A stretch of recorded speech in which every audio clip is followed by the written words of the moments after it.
বন্ধুরা, আমরা অনেকেই সবসময় মনে করি খারাপ চিন্তা মনে আসাটা কি পাপ। তাহলে আজকে এই ভিডিওটি ঠিক তোমাদের জন্য। মা শারদার উত্তর শোনো। চিন্তা কাকে বলে, মন কিভাবে কাজ করে। মন হলো একটা মাঠ, যেখানে আমরা প্রতিদিন চিন্তার বীজ বপন করি। চিন্তা আসছে মানেই তুমি খারাপ, এটা কিন্তু সত্যি নয়। মা শারদা বলতেন, মন খারাপ চিন্তা আনবে, তবুও তুমি মন নয়, তুমি আত্মা। উদাহরণ, একটি মেঘ আসছে আকাশে, কিন্তু আকাশ কি মেঘে মিশে যায়? ঠিক তেমনই খারাপ চিন্তা এলেও তুমি খারাপ নও। কেন খারাপ চিন্তা আসে? খারাপ চিন্তা আসে কারণ আমরা মানুষ। রাগ, লোভ, হিংসা এগুলো আমাদের ভেতরে প্রোগ্রাম করা। মা শারদা বলেন, কাউকে দোষ দেবে না, নিজের মনকে বোঝাও। বাহ্যিক পরিবেশ, খাবার, মানুষের সান্নিধ্য এসব খারাপ চিন্তার উৎস হতে পারে। ছোটবেলায় শেখা ভুল বিশ্বাসও অনেক সময় খারাপ চিন্তা আনে। চিন্তাকে কিভাবে নিয়ন্ত্রণ করবে? চিন্তা মানে দমন নয়, বুঝে সঠিক পথে পরিচালনা করা। মা শারদার শিক্ষা, যা ভাবো তা মনেই থাক না, কাজ করে ভালো। জপ, ধ্যান, প্রার্থনা এগুলো মনকে স্থির করে। খারাপ চিন্তা এলে প্রশ্ন করো, এটা কি সত্যি আমার উপকারে আসবে? রাগ হলে শান্ত করে গঙ্গা জল ছিটিয়ে দাও নিজের উপর, মা এরকম বলতেন। মা শারদা জীবনের কিছু গভীর ঘটনা, যা আজ আমি তোমাদের বলতে চলছি। এক ভক্ত বলল, মা খারাপ চিন্তা মাথা থেকে সরছে না। মা বললেন, পাপ চিন্তা মনেতেই আসতে পারে, তা বললে করলি না তো? আরেক ভক্ত ভয় পাচ্ছিল, কারণ সে নিজের ভিতরে কুচিন্তা দেখেছিল। মা বললেন, মনকে গুরু মনে করো, বাধা থাকলেও কোথাও যাবে না। মন কখনো কাউকে তার ভিতরের খারাপ চিন্তার জন্য অপমান করেনি। আপনি দোষী নন, মনকে আলাদা করে চিনুন। খারাপ চিন্তা মানে তুমি খারাপ মানুষ নও। মা বলতেন, মন সাপের মতো, তুমি ঠিক থাকলে সে কামড়াবে না, আর তুমি যদি ভেবেই নাও আমি খারাপ, তখনই আমরা হেরে যাই। নিজেকে ক্ষমা করো, নিজেকে ভালোবাসো। প্রতিদিন 5টি অভ্যাস যা খারাপ চিন্তায় কমায়। 1 নম্বর, সকালে উঠবে মা শারদার নাম করে ধ্যান করো। 2 নম্বর, নেগেটিভ মানুষকে এড়িয়ে চলা। 3 নম্বর, প্রতিদিন কিছু ভালো কথা লেখা বা শোনা। ভালো কাজ করার অভ্যাস করো, উপকার করা। 5 নম্বর, সন্ধ্যাবেলা 5 মিনিট মাকে নিজের সব কথা বলা।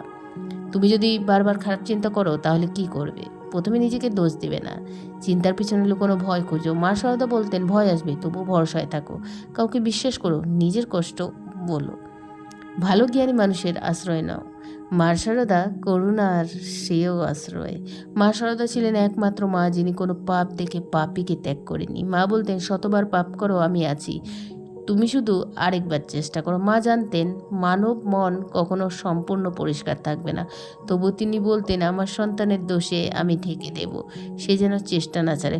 প্রতিদিন যদি তুমি একবার বলো, মা আমার ভিতরে খারাপ চিন্তা আসছে, আমি চাই ভালো হতে, তবে মা সেই চিন্তাকে এমনভাবে স্নান করিয়ে দিবে তুমি নিজেই বিশ্বাস করতে পারবে না। আমরা ভাবি না আমরা খারাপ চিন্তা এলেই আমি দোষী। মা বলতেন, আমি হতে যদি কাদা পড়ে তুমি কি হাত কেটে ফেলবে? না, জল দিয়ে ধুয়ে দাও। মনকে কাদা পোড়া বা কাদা পোড়া হাত মনে করো, মা এসে ধুয়ে দেবে। একটা ছেলে মেয়ে যদি প্রতিদিন নিজের মন নিয়ে মাকে ডাকে, মা সেই শিশুকে ঠেলে সরায় না। মা ঠাকুর ছিলেন ভালোবাসার প্রতীক। মা শারদার সবচেয়ে বড় মন্ত্র, যার মন খারাপ সে আমার কাছে এসে বসুক। তাই খারাপ চিন্তা এলেও তুমি পাপী নও, তুমি তৃষ্ণার্ত একজন সাধক। মা যার দিকে তাকিয়ে বলে, আমি তাকে গ্রহণ করেছি, এখন আর ভয় নেই। খারাপ চিন্তা মনেই তুমি থাকবে, এটা মানুষের ধর্ম। তুমি যদি মন নও তো তুমি তার নিয়ন্ত্রক। মা শারদা বলতেন, জয় মনে জেতা, তাই চেষ্টা চালিয়ে যাও। খারাপ চিন্তার বিরুদ্ধে যুদ্ধ চলবে যতদিন না তুমি শান্তির মার কোলে বসবেন। ভালো চিন্তা দিয়ে জীবন জয় করো। মানুষের জীবনে সবচেয়ে বড় যুদ্ধটা নিজের ভেতরে ঘটে। সেই যুদ্ধটা জিততে পারলেই বাইরের দুনিয়া কিছু হারাবার নেই। চিন্তা একটা বীজ, ভালো বীজ বপন করলে গাছ হবে ছায়াদার, ফলদায়ক। খারাপ বীজ বপন করলে জন্মাবে কাঁটা, বিষ, আগুন। খারাপ চিন্তা আসতেই পারে, কারণ তুমি এখনও পূর্ণভাবে আলোকিত নও।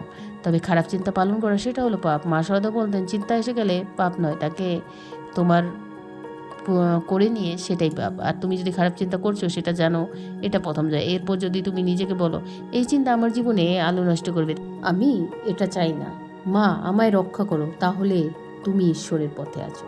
নিজেকে বারবার মনে করিয়ে দাও, আমি আলো চাই, আমি শান্তি চাই, আমি নিজেকে ভালোবাসি, আমি কারো ক্ষতি চাই না। আমি এই পৃথিবীতে ভালো কিছু করতে এসেছি। আমার চিন্তা আমার মুখে ফুটে উঠে, আমার চোখে দেখা যায়, আমার কর্মে তা ছড়িয়ে পড়ে। তাই নিজেকে শুধরাতে হলে প্রথমে নিজেকে কী ভাবছো সেটা ঠিক করতে হবে। যখন খারাপ চিন্তা আসবে তখন বলো, মা এই পাপ চিন্তা আমার নয়, তুমি এসে আমায় উদ্ধার করো। কথায় আছে না, মন পবিত্র হলে সব পবিত্র। মন কলুষিত হলে ঈশ্বরের সামনে দাঁড়িয়েও তুমি চিনতে পারবে না।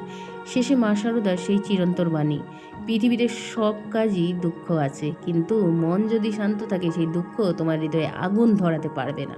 তাই আজ এই মুহূর্তে প্রতিজ্ঞা করো, আমি খারাপ চিন্তা আসলে লড়াই করব, পালিয়ে যাব না, আমি আমার মনকেই পরিশুদ্ধ করব, আমি নিজেকে ভালোবাসবো, আমি আলোর পথে চলবো, আমি কাউকে কষ্ট দিয়ে শান্তি খুঁজব না। আর শেষ কথায় বলি, ভালো চিন্তা করো, ভালো কিছু করো, ভালো জীবন পাবে। খারাপ চিন্তার আগুনে জ্বলে উঠবে, সেই আগুন আলো তৈরি করো। মা শারদার আশীর্বাদ থাকুক আমাদের চিন্তা, মন ও জীবন জুড়ে। ধন্যবাদ বন্ধুরা। আজকে আমার ভিডিওটি কেমন লাগলো একটি লাইক অবশ্যই করে দাও।